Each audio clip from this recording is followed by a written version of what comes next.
कितनी चोटें कितने जख्म आए आपको थाना सिटी कोर्ट के अंदर? ये आपकी स्ट्रैटेजी थी कि रिएक्ट या रिटेलिएट नहीं करना? बट ने मुझे कहा कितनी मार खाओगे तुम, तोड़ दूं? मैंने कहा नहीं। पाकिस्तान में सेशन कोर्ट्स के अंदर आज से पहले ये नहीं हुआ? अगर वकील ने काला कोट पहन लिया तो क्या वो उसको अस्तना मिल गया? क्या वो कानून से बढ़ गया? क्या उसके ऊपर तनकीद नहीं हो सकती? इस्लामाबाद में आपकी पेशी थी तो उस वक्त भी जजेस गेट से एक गाड़ी एंटर हुई, वहां भी जजेस गेट से बगैर नंबर प्लेट के गाड़ी एंटर हो गई, यहाँ आप जजेस गेट से दाखिल हो रहे हैं, तो आपके पीछे भी कोई बिग ब्रदर था। जो लोग आपको मार पीट रहे थे उनका आपसे क्या मुतालबा था? बस कैमरा पकड़ के ऐसे मुंह आ गए कि हमें सिर्फ फुटेज चाहिए। वो बस वायरल होना चाहते थे। वकील साहब ये कहते हैं कि इन्होंने हमें कीड़े मकोड़े कहा, इन्होंने हमें डड्डू कहा। टाई मुख्तलिफ जगह पे नजर आ रही है और वही आप पे इल्जाम लगा रहे हैं कि नदीम नानी वाला 8 लोगों के साथ आया और उसने हम पे बदतरीन तशद्दुद किया। जिसने सॉफ्टवेयर अपडेट करना है ना, वो चैलेंज करे, मैदान लगाए, मुझे और बट को बुलाए। आप झगड़े की दावत दे रहे हैं? हम बिल्कुल, अगर आप इतने जोगे हैं, आप हमें दें चैलेंज, हम आएंगे। हर बंदे को कहता है ए देखो जी, ए ब्रिगेड दा फोन आ गया जी, ए देखो ए मंजाज दा फोन आ गया जी, ए देखो जा जो करनी कर ले तेरे जा साहब, ए रिमांड दे दो इंदा। डॉक्टर अफान कैसर है, ये भी बहुत बड़ा टाउट है चौधरी सरफराज का। फेमस लोगों के ऊपर भौंक के अपना मंजन बेचना, इसकी हर वीडियो आप देखेंगे ना, इस्लामी टच डालना, लोगों को मैनिपुलेट करना और कहना हाँ वाह वाह वाह वाह वाह। तो उसने अरूप को कहा कि तुम्हें पता है आज तुम्हारे घर रेड पड़ने वाली है। वो बड़ी मासूम से बेचारी घबरा गई, कहते अब क्या करूं? कहता आज मैं घर में कह लूं इधर ही आ जाओ। ये सब मैच फिक्स था, ये ड्रामा था और ये ड्रामा इसलिए रचाया गया ताकि 295A जैसा एक संगीन मुकदमा है उसको किसी तरीके से फिजल आउट किया जा सके, माहौल ऐसा बन जाए कि टर्न द टेबल्स हो जाए, तो किसी तरीके से यूके गवर्नमेंट को या यूरोप को ये बताया जा सके कि हमारे साथ यहाँ पे बहुत ज्यादती हो रही है, इसलिए देखिए आपने वीजा कैंसिल करके आपने अनजस्टिफाइड किया, आपने ये किया तो देखिए हमारे साथ यहाँ पे ये सब कुछ हो रहा है। इसकी नौबत ना आती अगर वीजा टर्मिनेट ना होता तो। मैं बस इस पर ज्यादा बात नहीं करना चाह रहा, मैं आपसे ये कहूँगा कि कुछ इस टॉपिक को छोड़ा जाए। तो इसका फायदा हुआ आपको? हाँ जी तो फायदा हमें अल्लाह ताला की हम शुक्रगुजार। और अगली पेशी 13 जनवरी को है, ये भी फायदा हुआ। तारीख पड़ गई ना, तारीख पे इतने सेंसिटिव केसेस आपके ऊपर, 295AB 295CB रजब के ऊपर, इसके बावजूद आप पाकिस्तान आ गए। क्या आपके पीछे भी कोई बिग ब्रदर था? बिग ब्रदर ने कहा आओ ग्रीन सिग्नल है। डकी ने रिलीज के बाद एक वीडियो बनाई और डकी को बहुत ज्यादा उस पर व्यूज भी मिले, बहुत एप्रिसिएशन भी मिली। आप इत्तेफाक करते हो उस कंटेंट से? मैंने उसकी सारी वीडियो देखी, उसकी वीडियो को देखने के बाद मुझे बड़ा हर्ट हुआ। मैं जिस अंदाज में कंटेंट किया गया, जो रोस्टिंग पे जुमले इस्तेमाल हुए, जो गालम गलोच हुई, जिस तरह की मीम्स इस्तेमाल होती रही, वो भी जस्टिफाइड नहीं है। ये उसको मैं पिछले 7 सालों से समझाता आ रहा हूं कि अगर तुमने कुछ करना है तो करो, नहीं करना तो ना करो, लेकिन चक्करबाजी ना डालो। ना हमने आपको पैसे दिए हैं और ना ही हमने आपसे कोई आईफोन लिया है। नहीं, बिल्कुल रजब भट्ट के साथ आपकी जो दोस्ती है ये चंद महीने के अंदर ही बहुत मजबूत हो गई है। अगर आप जिंदगी में अच्छे दोस्त नहीं बनाओगे, आप कभी कामयाब नहीं हो सकते। वो एक वीडियो रजब की आ गई थी ना, जिसमें यूं लगा कि जैसे वो मदहोशी में है या कोई ऐसी शहद की बोतल लगा ली है। उस दिन वो मेरे साथ नहीं था, किसी के अपार्टमेंट में था, किसी एक लड़के के अपार्टमेंट में था, उसने उसको ट्रैप किया।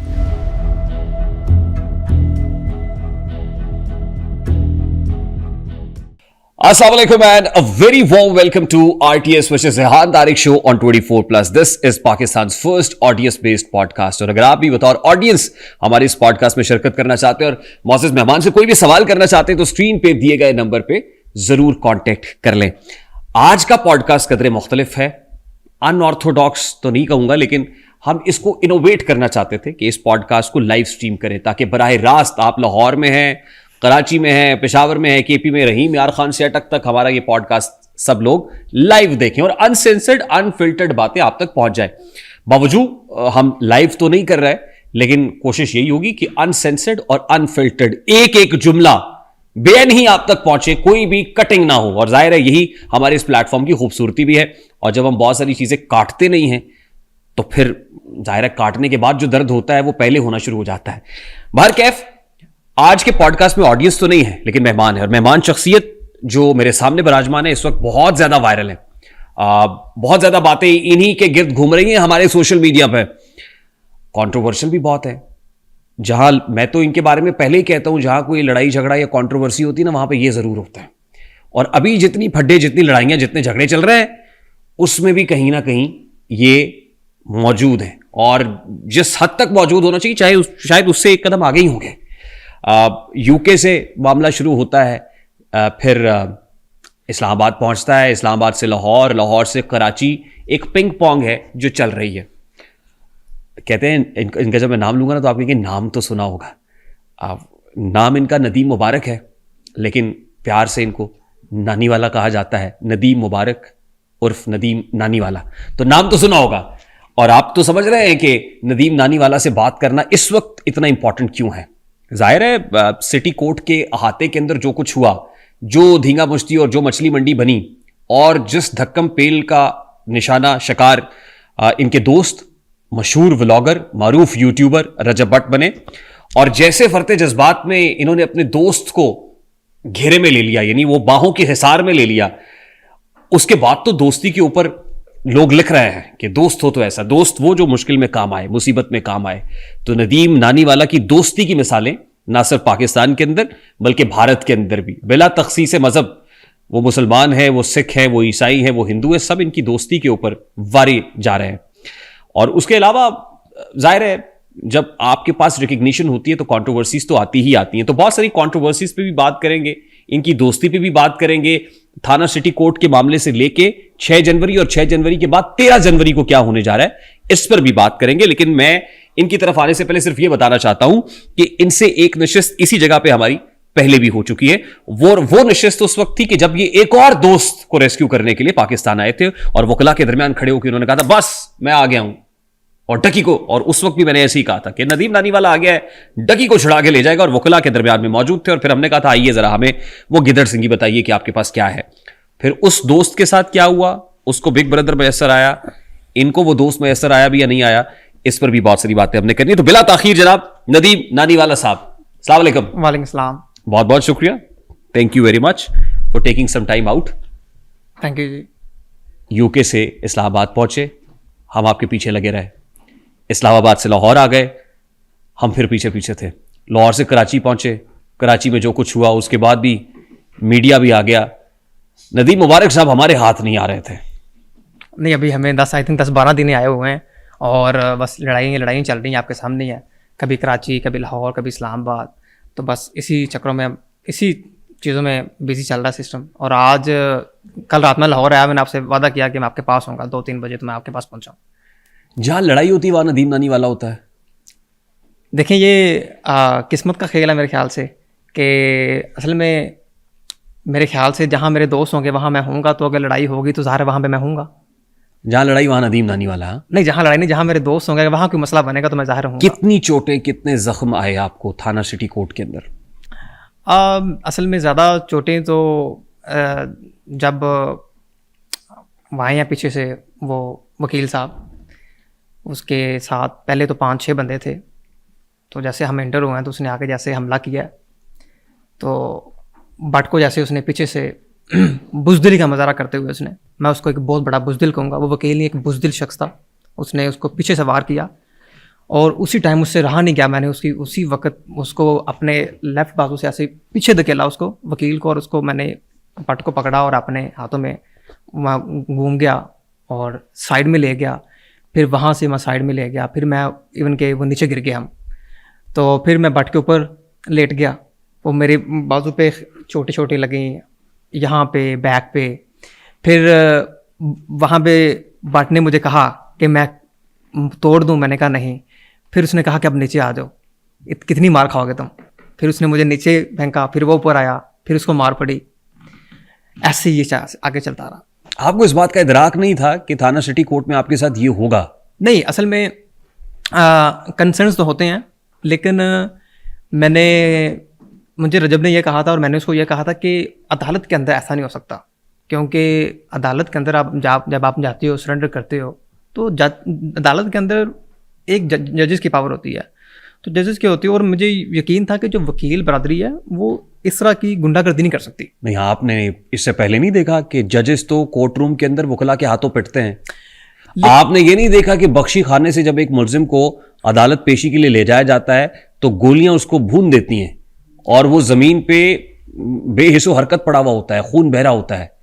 पाकिस्तान में सेशन कोर्ट्स के अंदर आज से पहले ये नहीं हुआ? अब बिल्कुल ये देखें, जैसे हमने पूरी पाकिस्तानी कौम, सारी दुनिया ने देखा कि जिस तरह खान साहब को अदालत के अंदर जिस तरह उनके ऊपर वार किया गया हाता अदालत के अंदर, तो लेकिन मुझे लगता है कि हमने मिसमैनेजमेंट की, हमने बहुत लाइट लिया। हमें इस चीज़ को लाइट नहीं लेना चाहिए। हमें मुतलका फोर्सेस से हेल्प आउट लेनी चाहिए थी कि हमें प्रोटेक्शन दी जाए, हमारे ऊपर कंसर्न्स हैं, लेकिन आई थिंक हमने लाइट लिया इस चीज़ को। जो कितने दोस्त थे आपके साथ उस वक्त?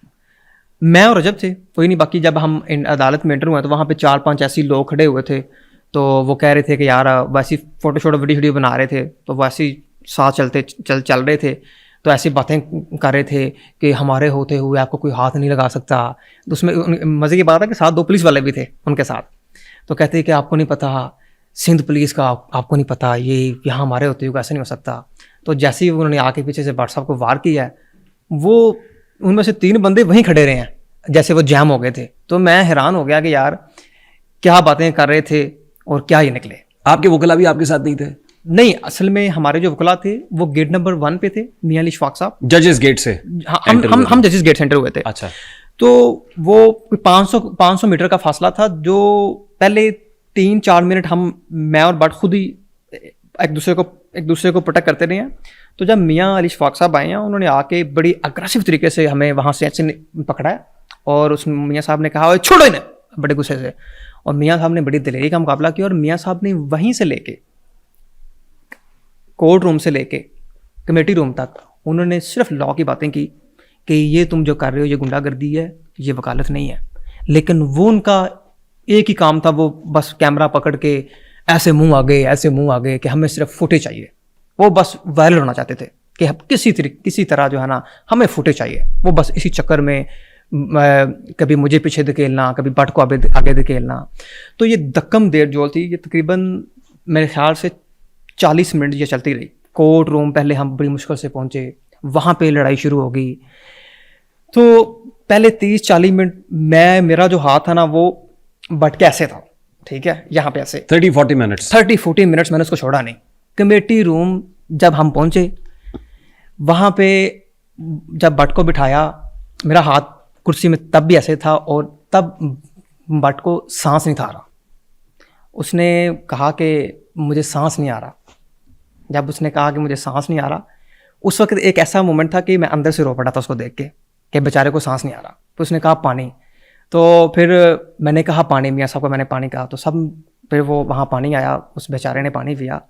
तो बड़ी मुश्किल से मैंने संभाला खुद को। तो मैंने बट को कहा कि बी ब्रेव। तो उसने पानी पिया, फिर उसकी कुछ सांस में 40 मिनट मेरा हाथ भी ऐसे था उसके ऊपर, और पीछे से उसको लोग ऐसे दबा रहे थे, यहाँ से दबा रहे थे, मुझे यहाँ से दबा रहे थे। तो अंदाज़ा करें कितना वो दिलेर था कि 40 मिनट वो लड़ता रहा, उसने हाथ नहीं उठाया, और उसका सांस आना बंद हो गया था। ये आगे उसकी कोर्ट की वीडियो है जहाँ पे वो बैठा है, शर्ट उसकी फटी और ऐसे वो करा, वहाँ पे बेचारे को सांस नहीं था आ रहा। वहाँ पे एक किस्म का वहाँ पे मैं अंदर से रो पड़ा था उसको देख के कि यार मेरे भाई के साथ ये क्या कर रहे हैं। तो बस वहाँ पे पानी नहीं पिया बेचारे ने। वहाँ फिर दुक्कम देर शुरू हुई। फिर हम वहाँ से मैं आगे मैंने कॉल की बाहर, गाड़ी मैंने फटाफट फ्रंट में लगाई, मैं आगे भागा, गाड़ी आई, वहाँ से मैंने फटाफट अंदर बैठा, मैंने अंदर से बंदे को कहा फटाफट गाड़ी में बैठाओ, तो गाड़ी में बैठा के हम वहाँ से निकले। ये आपकी स्ट्रैटेजी थी कि रिएक्ट या रिटेलिएट नहीं करना? नहीं, ये हमने एक दूसरे से पहले बात की थी कि अगर वहाँ पे इस तरह का मसला बनता है तो हमने अदालत के अंदर डिफेंस में कोई भी हाथापाई नहीं करनी, क्योंकि उनका काम फुटेज लेना होगा और हमें करोड़ों में लोग देखते हैं। अगर हम इस तरह उनके ऊपर वार करेंगे तो इससे ये एक चीज़ मोमेंटम होगा कि शायद हाथापाई हुई है और हमने ये शुरू किया है। जिस तरह के वो वकील जो है वो नौसरबाज वकील, वो इल्ज़ाम भी लगा रहे हैं कि हमने उनके ऊपर अटैक किया, और आपने जितनी भी अदालत के अंदर वीडियोस देखी उसमें साफ देखा जा सकता है कि मैं और वो जा रहे हैं और उस बुज़दिल शख्स ने पीछे से आके हमारे ऊपर हमला किया। नहीं, इसका मतलब आपको अंदाजा था कि आपके साथ ये होगा, तभी आपने ये स्ट्रैटेजी बनाई कि आपने रिएक्ट नहीं, हमें अंदाज़ा तो देखें, जो चीज़ें चल रही हैं कई महीनों से, कुछ भी हो सकता है, लेकिन अगर हम कोर्ट से बाहर होते तो फिर हम लड़ते कोर्ट के अंदर हमने नहीं था लड़ना। नहीं, इसके बावजूद अगर हमारे साथ कोई घाट नहीं था, कोई सिक्योरिटी नहीं थी या दोस्त नहीं थे, आप दो निहत्ते लोग चले गए, बावजूद इसके कि आपको पता है कि आपके साथ ये होगा, लेकिन हमें श्योर नहीं था कि हमारे साथ ये होगा, क्योंकि इस तरीक से पहले भी हम कराची में गए हैं और वो अदालत के अंदर बैठ गया है, उसने अपनी हाजिर लगाई है, मीडिया टॉक हुई है, वो बाहर आया है और ऐसा कुछ नहीं हुआ वो अपना। तो इसलिए इसी चीज़ को मद्देनजर रखते हुए हम वहाँ पे दोबारा गए और हमें था कि ऐसा कुछ नहीं होगा। आप जजेस गेट से एंटर हुए जी। जब इस्लामाबाद में आपकी पेशी थी तो उस वक्त भी जजेस गेट से एक गाड़ी एंटर हुई जो बगैर नंबर प्लेट की थी। देखिए वहाँ भी जजेस गेट से बगैर नंबर प्लेट की गाड़ी एंटर हो गई, यहाँ आप जजेस गेट से दाखिल हो रहे हैं, तो आपके पीछे भी कोई बिग ब्रदर था? नहीं, हमारे पीछे कोई बिग ब्रदर नहीं है। असल में जो इस्लामाबाद हाईकोर्ट का वाक़या था तो वो मियाँ ज़मान साहब की गाड़ी थी। वो कैसे गाड़ी अंदर लेके गए ये उनका और उनका आपस का मामला है, हमें नहीं पता। क्योंकि जब हम अपनी ही गाड़ी पे गए थे, हम जो एक अपना गेट था आम लोगों के लिए, वहाँ से हम गए। जब हम इस्लामाबाद हाईकोर्ट से बाहर आए तो वो गाड़ी सामने खड़ी थी, तो मियाँ साहब ने कहा इस गाड़ी में बैठे, हम गाड़ी में बैठे, हम उस गाड़ी में बैठ गए। हमें क्या पता ये क्या है चक्कर पकड़। तो आपके साथ थाना सिटी कोर्ट में जो कुछ हुआ किस वजह से हुआ? जो लोग आपको मार पीट रहे थे उनका आपसे क्या मुतालबा था? उनका मुतालबा ये था कि वो जो वकील था वो पिछले कई महीनों से, पहले तो उसने बट के ऊपर झूठी 295 की FIR दर्ज करवाई और वो पिछले 8 लाहौर की FIR की बात कर रहे हैं जो लाहौर में हुई? नहीं, कराची में करवाई उसने। और उस वकील को ये इन्वेस्टिगेट किया गया 295A उस वकील के ऊपर ये भी इन्वेस्टिगेशन की कि वो वकील जो है वो सिर्फ दिहाड़ीबाज है। 2022 की एक एग्ज़ाम में वो फेल है और 2023 में मेरे ख्याल से वो वकालत कर रहा है और उसकी डिग्री भी कंप्लीट नहीं है। एक तो वो वकील भी नहीं है और दूसरा वो 21 मुकदमों के अंदर मुद्दई है, यानी कि वो वकालत कर नहीं रहा, वो अपनी वकालत को बेच रहा है। एक वकील का काम अपने क्लाइंट को प्रोटेक्ट करना, अपने क्लाइंट का केस प्रोसीड करना है, ना कि खुद मुद्दई बन के लोगों के ऊपर FIR करवाना। उस बंदे ने लोगों के उसके 21 विक्टिम्स हैं इस मामले में, इस पर्टिकुलर केस में। तो वकील साहब खुद मुद्दई है ना? हम मुद्दई हैं, उनका कोई क्लाइंट तो नहीं है? क्लाइंट तो ये मैं कह रहा हूँ। वो 21 मुकदमा में खुद मुद्दई है। हाँ। उसका काम ही है लोगों से दिहाड़ी लगाना, लोगों को ब्लैकमेलिंग करना, लोगों के ऊपर पर्चा करवाना, फिर ब्लैकमेलिंग करना। आपसे कोई पैसे मांगे? किसने? उसने नहीं। हम जो उसने क्या पैसे मांगने थे हमारे उसका ये मुतालबा था कि मेरे साथ बैठें, मुझसे माफ़ी मांगें और मुझे थोड़ी हाइप शाइप दें और बोलें कि वकील साहब हमारे भाई हैं, बस मिसअंडरस्टैंडिंग होगी तो मैं अपना केस वापस ले लूँगा, कि चलो मुझे हाइप शाइप मिल जाएगी, मुझे थोड़ा व्यू इश्यूज मिल जाएगा और मैं अपना थोड़ा पावा बना लूँगा। देखें मैंने क्या कर दिया, जिस बंदे ने ये मैंने FIR दी थी उसने आगे मेरे मुकदमों में बैठ के उसने माफ़ी मांग ली, मैंने उसको अल्लाह की रज़ा से माफ़ कर दिया।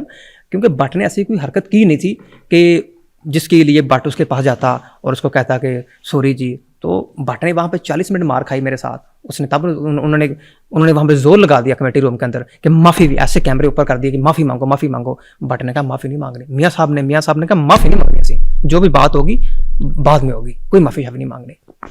और डोंट यू थिंक नदीम नानीवाला साहब कि गुफ्तगू करते हुए आपको बहुत ख्याल रखना पड़ता है? बिल्कुल ऐसी है। 295A का मुकदमा दर्ज ना होता अगर जबान से कोई ऐसे अल्फाज अदा ना हो? जबान के अल्फाज की बात नहीं थी। 295A या कंडक्ट ऐसा 2 साल पहले एक वीडियो बनाई थी, फनी वीडियो रजब ने, जो कि एक नमाज की वो वीडियो थी। That I agree। हाँ, इसी को रेफर किया वकील साहब ने। हाँ।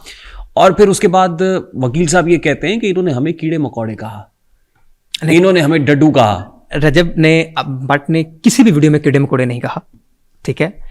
उस वकील ने कई बार से टारगेट किया, फैमिली वाला पैनविल। अगर क्या एक वकील को ये जेब देता है वो किसी बंदे के बारे में इस तरह की गुफ्तगू करे सोशल मीडिया पे? मैं तो उसको वकील ही मानता। वो एक बंदे के बारे में मुसलसल इस तरह की वीडियो लगा रहा है टिकटॉक के ऊपर कि पैनविल अगर तुम आ रहे हो, ये है वो है, इस तरह की वो कम्युनिकेशन कर रहा है।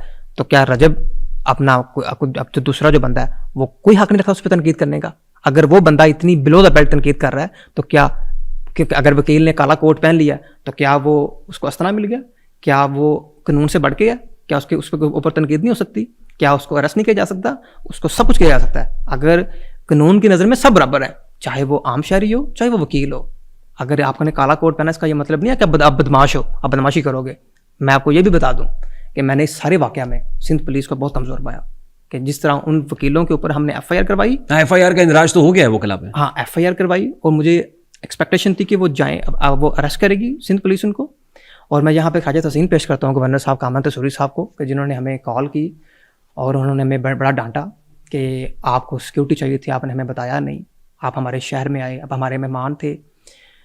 उन्होंने कहा कि कोई नहीं, कुछ घंटों में आपकी FIR होगी इंशाल्लाह। ये कराची की हिस्ट्री में पहली बार किसी वकील के ऊपर FIR हुई और FIR करवाई, और हमें उम्मीद थी कि उनको अरेस्ट किया जाएगा, लेकिन उन्हीं वकीलों ने जाके मुतलका थाने में SHO को तशद्दुद का निशाना बनाया, जो कि आपके सामने है। और मैं आपको ये कहता हूँ कि अगर उन्हीं वकला की एक वीडियो भी आई जिसमें कोट और शर्ट फटी हुई है, टाई मुख्तलिफ जगह पे नज़र आ रही है, और वही आप पे इल्ज़ाम लगा रहे हैं कि नदीम नानी वाला 8 लोगों के साथ आया और उसने हम पे बदतरीन तशद्दुद किया।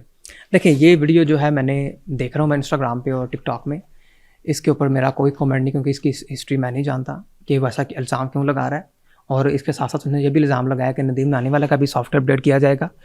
मैं तो ये कहता हूँ कि यार, जिसने सॉफ्टवेयर अपडेट करना है ना, वो चैलेंज करे, मैदान लगाए, मुझे और भट्ट को बुलाए, वो भी आए, हो जाए मुकाबला। कोई जिसने मुकाबला करना है मैदान में मुकाबला करे। ये कौन सा मुकाबला है कि अदालत के अंदर हम आएँ, अपने आप को सरेंडर करें और आप एक जत्था लेके हमारे ऊपर हमलावर हो जाएं? ये तो मुकाबला नहीं है, ये मुकाबला नहीं है। आपने मुकाबला करना है, आप करें, आप जगह बताएं, मैं और भट्ट आएंगे। आप झगड़े की दावत दे रहे हैं?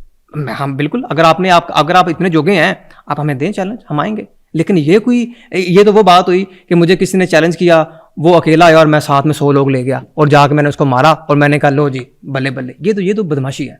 देखें, ये बदमाशी है। इस तरह की चीज़ों को हम सपोर्ट नहीं करते, इस तरह की नौसरबाजी को हम सपोर्ट नहीं करते। और मैं आपको ये भी बता दूं कि ये 2 वकीलों ने जिस SHO को तशद्दुद का निशाना बनाया, अगर इस तरह के 2 नौसरबाज वकील खुदा की कसम पंजाब के अंदर पुलिस के ऊपर इस तरह का तशद्दुद करते, मरीम नवाज से हमारे इख्तलाफात होंगे। क्योंकि लास्ट टाइम पे मैंने आपके पॉडकास्ट में कहा था कि मरीम नवाज को भी हमने रिक्वेस्ट की थी कि आप ये जो NCCA की जो ड्रामा चल रहा है, आप इसके ऊपर कुछ करें। उन्होंने कुछ नहीं किया, वो खामोश रहीं। लेकिन अगर ये 2 नौसरबाज वकील पंजाब पुलिस का इस तरह करते, लेकिन पंजाब पुलिस उनको इस तरह अपडेट करती कि वो ज़िंदगी में दोबारा वकालत ना करते, मैं आपको गारंटी देता हूँ कि मरीम नवाज का क्लियर स्टांस है कि जुल्म के आगे किसी की नहीं चलेगी, जुल्म ज़्यादती नहीं होगी, चाहे वो वकील हो या आम शहरी हो, तुन के रखो। ये शिकवा आप किसके साथ कर रहे हैं? वज़ीर आला सिंध के साथ? ये मैं शिकवा करूँ कामरान तिसौरी के साथ? नहीं, कामरान तिसौरी साहब उन्होंने तो बहुत सपोर्ट किया, उन्होंने FIR करवाई। क्या सपोर्ट किया? FIR हो गई, अभी तक वकला दंदनाते फिर रहे हैं। लेकिन वो तो गुंडा कर दिया ना। आप देखें, ये कामरान वकला कामरान तिसौरी यानी गवर्नर सिंध से ज़्यादा ताकतवर हैं? नहीं, वो रूल ऑफ लॉ से ज़्यादा ताकतवर तो नहीं है, लेकिन वो वहाँ पे जो डायरेक्शन है वो लॉ मिनिस्टर में अपना सिंध हुकूमत ने डायरेक्शन देनी है और पुलिस ने उनको अपना अरेस्ट करना है। लेकिन ये तो पुलिस की नाकामी है कि वो इसके ऊपर कोई अमल नहीं कर रही हो और इस तरह वकील आके उनके ऊपर चढ़ाई कर रहे हैं। मुझे बड़ा अफसोस हुआ ये चीज़ें देख के। ऐसा नहीं होना चाहिए। कल को अगर हमारे ऊपर FIR होगी, हम भी 100 लोग लेके चले जाएंगे पुलिस स्टेशन, जाके SHO के मारना शुरू कर देंगे कि ये FIR तुमने क्यों दी है। ये तो सीधी कानून से खिलवाड़ है। ये कोई अच्छा पैगाम नहीं मैंने देखा, ये कोई अच्छा मैंने इसके ऊपर ये सिंध पुलिस का मैंने कोई अच्छा रवैया नहीं देखा कि वो किसी 2 वकील आके आपको इस तशद्दुद का निशाना बना सकते हैं। वकला ताकतवर हैं? वकला ताकतवर मुँह जोर हैं? वकला सिर्फ मेरे ख्याल से इसलिए ताकतवर हैं क्योंकि उनके अंदर एक यूनिटी है, और आम पब्लिक के अंदर जो है किसी भी चीज़ को लेके मैंने यूनिटी नहीं देखी। जैसे हमारी मजदूर बरादरी है, अगर उनके अंदर यूनिटी हो वो तो किसी को हिलने ना दें। लेकिन वकला के अंदर अब देखें ना, वो उनके जो उन्होंने किया है अहाता अदालत के अंदर, सिंध हाई कोर्ट बार साहब उनको सपोर्ट कर रहे हैं। हालांकि उनको सपोर्ट नहीं करना चाहिए, उनके सीधे लाइसेंस मुअत्तल करने चाहिए कि यार इन्होंने जो काम किया ये हम इसको सपोर्ट नहीं करते, लेकिन वो उनका साथ दे रहे हैं। मेरी इतलात के मुताबिक कल कमेटी रूम के अंदर एक मीटिंग बुलाई गई है इस पर्टिकुलर इशू को लेके, और कोशिश उनकी ये है कि किसी तरीके से तस्वीर हो सके। जी, उन्होंने हमें रिक्वेस्ट की है, हमारे मियाँ साहब वकील साहब को रिक्वेस्ट की है कि इस मामले का हल निकाला जाए, तो दोनों पार्टियों को बैठाया जाए। देखें, अगर वो दोनों वकील माफ़ी मांगने के लिए तैयार हैं, अगर वो सरेआम माफ़ी मांगते हैं कि जो उन्होंने किया वो गलत किया, तो हम बिल्कुल बैठने को तैयार हैं। अगर वो अपना हमारे वकील साहब जो हमें इंस्ट्रक्शन देंगे, मियाँ अली साहब, तो हम तैयार हैं। अगर वो माफ़ी मांगने को तैयार हैं तो हम, क्योंकि जो उन्होंने किया ये काबिले माफ़ी तो नहीं, लेकिन हम अल्लाह ताला उनको माफ़ कर देंगे। हाँ, माफ़ करेंगे। फिर ये मुकदमा भी वापस ले लेंगे आप? हाँ, अगर जो उन्होंने रजब भट्ट के ऊपर झूठा मुकदमा बनाया है जो 295A का, अगर नहीं, वो इसको, मैं उस FIR की बात कर रहा हूँ जो आपने वकला के खिलाफ। हाँ, हमारी शर्तें यही है कि वो माफ़ी मांगे, और जो रजब भट्ट के ऊपर उन्होंने झूठी FIR की वो अपना उसको विड्रॉ करें, तो हम भी अपनी FIR विड्रॉ करेंगे। वो FIR तो आप कोर्ट ऑफ लॉ में कंटेस्ट कर रहे हैं ना? नहीं, अगर देखें वो उसका मदई तो वो वकील खुद है ना। वो अगर वो उस केस को प्रोसीड नहीं करता, वो कहता है लेकिन that case is a separate issue. देखें हम अगर वो माफी मांगते हैं तो हम अपनी FIR विड्रॉ करने के लिए तैयार हैं। ये बड़ी बात कर रहे हैं हाँ, कि बिल्कुल। वो अगर आपसे एक्सक्यूज करेंगे तो आप FIR हाँ withdraw कर लेंगे। हम उनको माफ़ करने के लिए, अगर वो तहे दिल से माफ़ी मांगते हैं कि उन्होंने जो किया वो बदमाशी थी, वो गुंडागर्दी थी और इसके लिए वो शर्मिंदा हैं और वो सिर्फ पाकिस्तानी कौम से माफ़ी मांगते हैं कि वकला बरदरी का जो नाम उन्होंने डैमेज किया पूरी पाकिस्तानी कम्युनिटी में, इंटरनेशनल कम्युनिटी में, जो उन्होंने, क्योंकि वकला बरदरी आप देखें कि इन अपना हिस्ट्री में अपना कराची बार जो थी, इन्होंने जो आइन के लिए काम किया, जो अमेंडमेंट्स जिन्होंने इनको रिवर्स किया, जो हाँ, वहाँ सिंध हाई कोर्ट बाहर से लोग तो आए, इस्लामाबाद भी जुडिशल कमीशन इजलास के बाहर बहुत एहतजाज होता रहा। वो बात आपकी अपनी जगह पे दुरुस्त है, लेकिन वकला ये कहते हैं कि रजब भट्ट ने भी उनसे एक्सक्यूज तो कर लिया, सॉरी कर ली, माफी मांग ली। नहीं, रजब भट्ट ने कोई माफी नहीं मांगी। रजब भट्ट किस बात की माफी मांगे उनसे? वकला ने ये स्टेटमेंट दिया ना कि रजब भट्ट ने सॉरी नहीं, कर ली, नहीं, नहीं, कोई माफी नहीं मांगी। वो अगर उनके पास कोई वीडियो है वो दिखाएं पब्लिक को कि जहां रजब भट्ट ने कहा कि मैं आपसे माफी मांगता हूँ। कोई माफी नहीं मांगी, हम किसी किस्म की कोई माफी नहीं मांगेंगे उनसे।